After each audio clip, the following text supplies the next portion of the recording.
The Young and the Restless spoilers.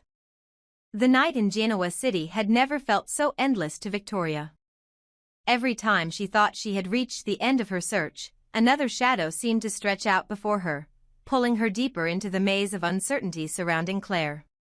The question that haunted her, the one that had stolen her sleep and peace, was deceptively simple yet unbearably cruel. Was Claire really her daughter, or just another illusion, another manipulation born from the dark history she once tried so desperately to bury?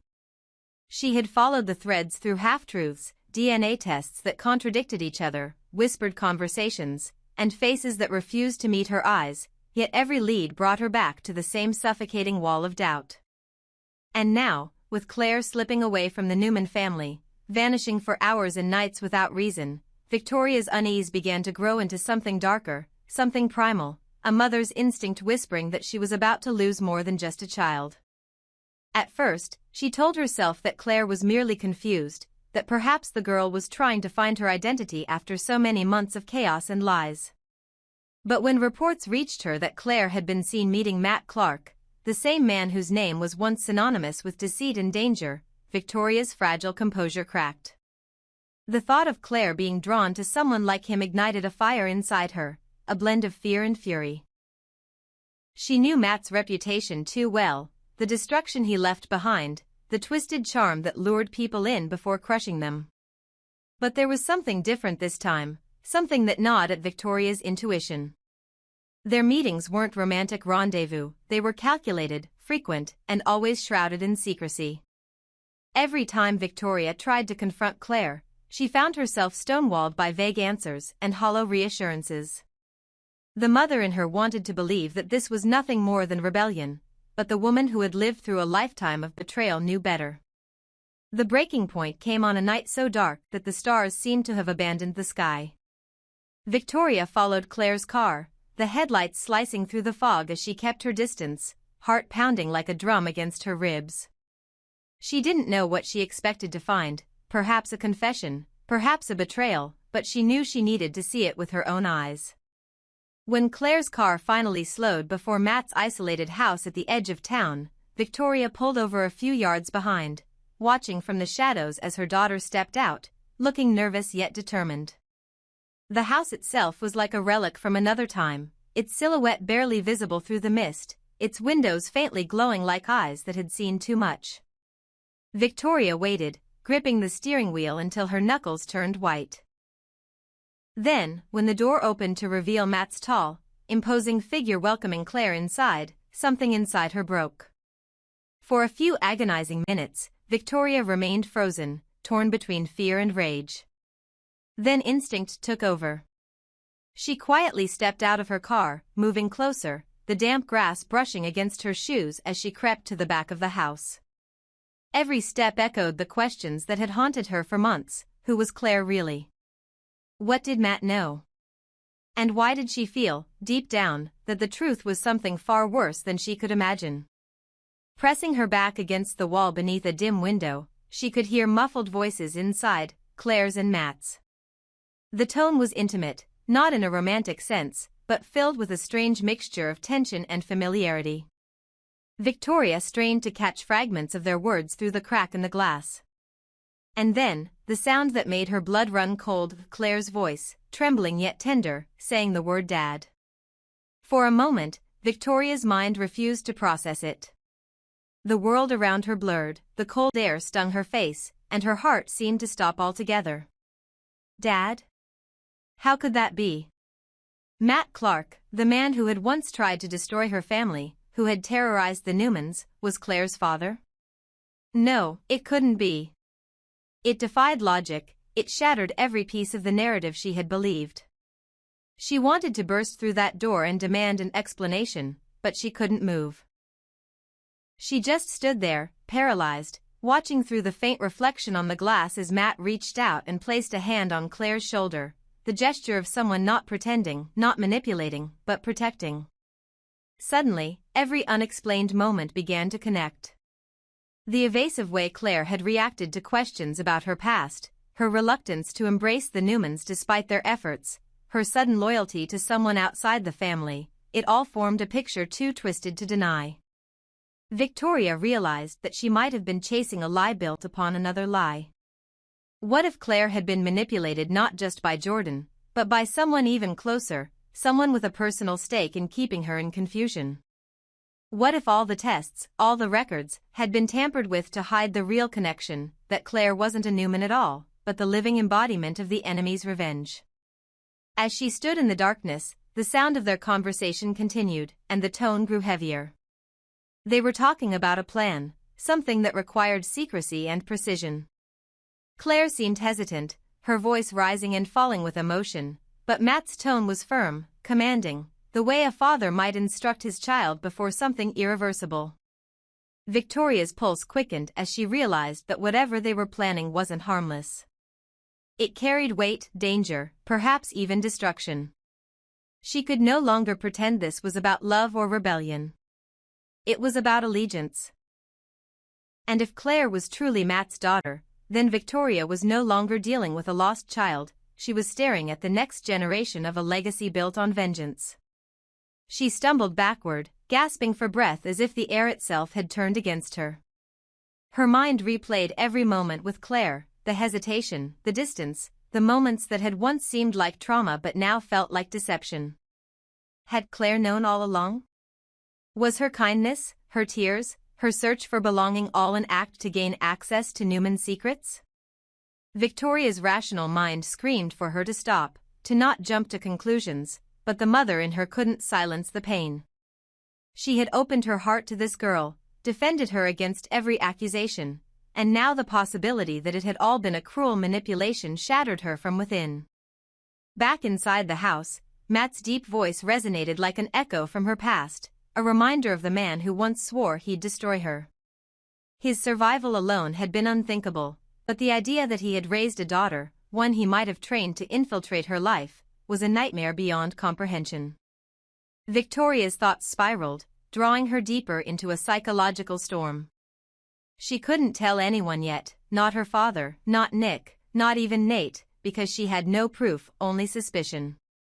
But if she was right, if Claire was truly Matt's child, then everything the Newmans believed about their family's safety was a lie.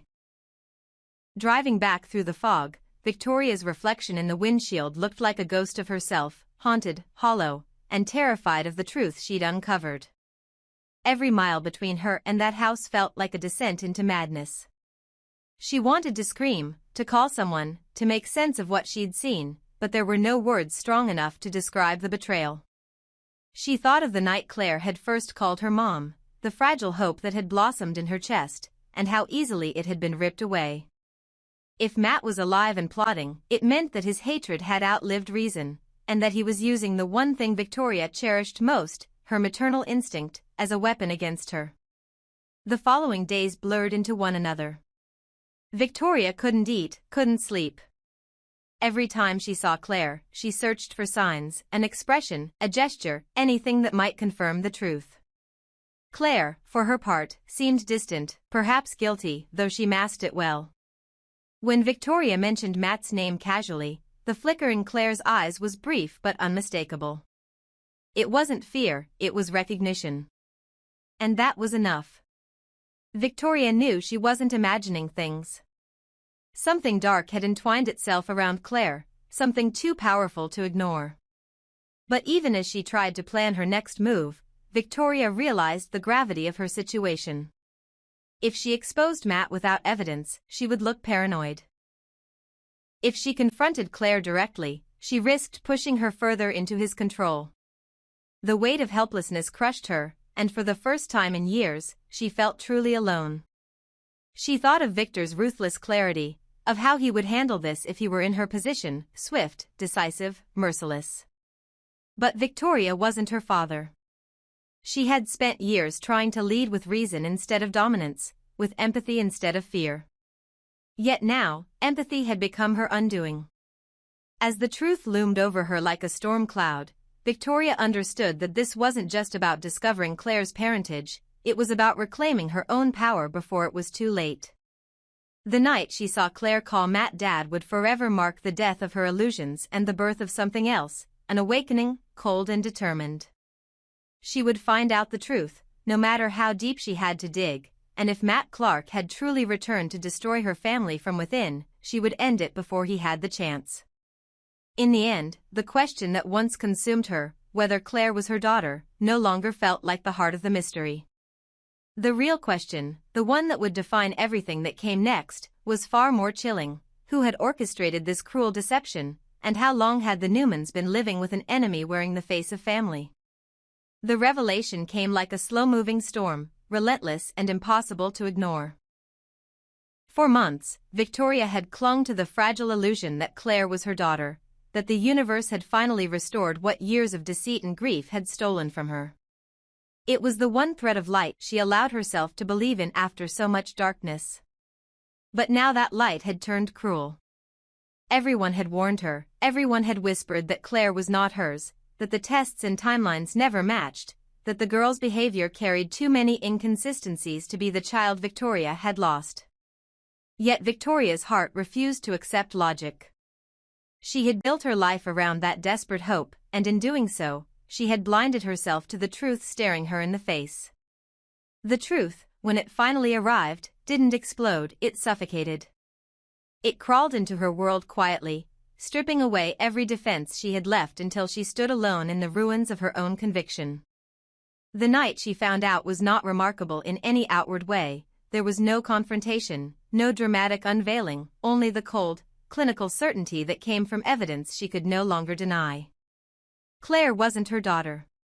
She never had been. Everything Victoria had believed, every tear she had shed, every act of forgiveness she had extended, had been for a ghost that never belonged to her. And when she let that reality sink in, the world she had so carefully constructed collapsed into an abyss of betrayal and shame. But while Victoria's world fell apart, somewhere else another confrontation was unfolding, one that made the truth even more unbearable. Claire and Matt were locked in a bitter argument, the culmination of secrets that had festered for far too long. For months they had played their parts, bound by a shared understanding that was only now beginning to unravel under the pressure of exposure. Matt had promised protection, guidance, a purpose to the confusion that defined Claire's existence, but his control was suffocating. He had used her pain like a weapon, shaping her into a tool for his vengeance, convincing her that she was someone she was not. And Claire, caught between gratitude and resentment, had finally reached her breaking point. The truth was now undeniable to both of them. Everything they had done, every meeting, every whispered plan, had been built on a foundation of lies. The realization hit her with violent force. She wasn't the daughter of the woman she had grown to hate, and the man who called himself her father wasn't a savior but the architect of her misery. What had once seemed like loyalty now felt like chains, and the only way forward was through destruction. Victoria's discovery of their connection came at the worst possible moment. She had followed her instincts once more, unable to stay away from the haunting suspicion that something monumental was unfolding. The darkness outside Matt's house felt thicker than usual that night, and as she approached, she could feel the chill of inevitability. She watched from a distance as Claire stormed out of the house, her face pale with anguish, her hands trembling with the kind of fury that only comes from betrayal. Inside, Matt's voice still echoed through the walls, angry, defensive, desperate. Victoria didn't need to hear the words to understand, the lie had been shattered. Claire knew, and Matt knew she knew. For the first time, they were no longer allies but adversaries bound by guilt. And Victoria, standing in the cold silence of that revelation, realized that the truth was finally hers to confront, but it came too late to save anyone. The confirmation that Claire was not her daughter should have brought closure, but instead it unleashed something darker. It was not the truth itself that destroyed Victoria, it was the humiliation of having believed in it so blindly. She had defended Claire against her father's suspicion, against Nick's skepticism, against the collective doubt of everyone who loved her. She had opened her heart and home to a girl who had manipulated her kindness, who had used her longing for family as a shield for deception. But the more Victoria thought about it, the less she could blame Claire entirely. The girl had been raised in a web of lies, molded by a man whose cruelty wore the disguise of protection. Matt had orchestrated the entire illusion with surgical precision, exploiting both women to satisfy his vendetta against the Newmans. By convincing Claire that she was Victoria's daughter, he had not only gained access to Newman's secrets but also ensured that Victoria's judgment, her emotional vulnerability, would be her undoing. Every step Victoria took toward reconciling with Claire had been another step into Matt's trap. And now that she understood it, she could no longer afford to feel sorrow. The time for grief had passed, what remained was anger, cold, steady, and purposeful. She began piecing the timeline together in her mind, retracing every clue, every inconsistency she had once dismissed. The dates that never matched. The DNA test that came from a questionable lab. The way Claire's stories about her past always shifted slightly depending on who asked. The subtle look of fear whenever the subject of Matt came up. It all fit now. Claire wasn't confused, she was controlled. And even if she hadn't realized it, she had been the instrument of Matt's revenge from the very beginning. The realization twisted inside Victoria like a blade. How long had she been made a fool of? How many times had she defended lies thinking they were cries for help? And yet, buried beneath the fury, there was still the faint trace of compassion. Claire was young, and no matter how complicit she might seem, she too had been victimized by the same man who had tormented Victoria years ago.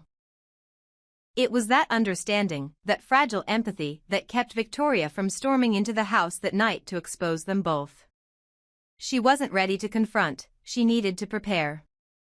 But fate didn't wait for her. The next morning, news spread through Genoa City that Matt and Claire had been seen arguing in public, their confrontation spilling into the open for the first time. Witnesses described shouting, accusations, and finally a scene that ended with Claire fleeing in tears. Whatever facade they had maintained was gone. The cracks were visible to everyone now, and the Newman name was once again dragged into scandal. Victor demanded answers, Nick demanded proof, but Victoria stayed silent. She wasn't ready to tell them yet, not until she could expose everything.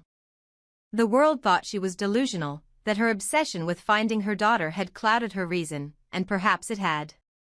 But now, reason had returned, sharpened by betrayal, and she intended to use it. As she watched the chaos unfold, Victoria's resolve hardened. She would confront Claire not as a mother betrayed, but as a woman reclaiming control. The world had treated her compassion as weakness for too long. She had been humiliated, pitted, mocked for her desperation, but the truth gave her something none of them expected: power. She knew what Matt had done. She understood the psychological manipulation that bound Claire to him. And she knew how to use that knowledge to dismantle the illusion he had created. If Claire truly wanted to be free, she would have to face the consequences of her lies. If Matt thought he could continue using Claire as his pawn, he would soon learn that Victoria was no longer a target but a threat. That night, standing in front of the mirror, Victoria studied her reflection and barely recognized the woman staring back. The softness was gone, the grief had crystallized into clarity. She saw herself as she had been when she first took control of Newman Enterprises, calculating, fearless, unstoppable. The same steel that once made her father proud now burned in her eyes again. She knew what she had to do. She would gather evidence, uncover the extent of Matt's network, trace the manipulation that had led to the DNA falsifications, and expose it all in front of everyone who had doubted her. Claire would be forced to confront who she truly was, not the victim or the lost daughter, but the accomplice to her own deception. The confrontation, when it came, was inevitable. Claire's denial collapsed under the weight of proof. The records, the payments, the phone calls, everything pointed back to Matt's deliberate orchestration. The realization destroyed her. For the first time, Victoria saw genuine pain in her eyes, not the rehearsed anguish of a manipulator, but the raw confusion of someone realizing their life had been built on someone else's lies. In that moment, Victoria didn't gloat. There was no triumph, only the hollow satisfaction of truth finally exposed. She wanted to scream, to ask why, to demand an explanation that would make sense of the madness, but there was none. Matt had done what he always did, he had broken everyone and vanished before facing the consequences. When it was over, when the storm finally quieted, Genoa City felt colder than before. The damage had been done. The Newmans were divided again, trust fractured beyond repair.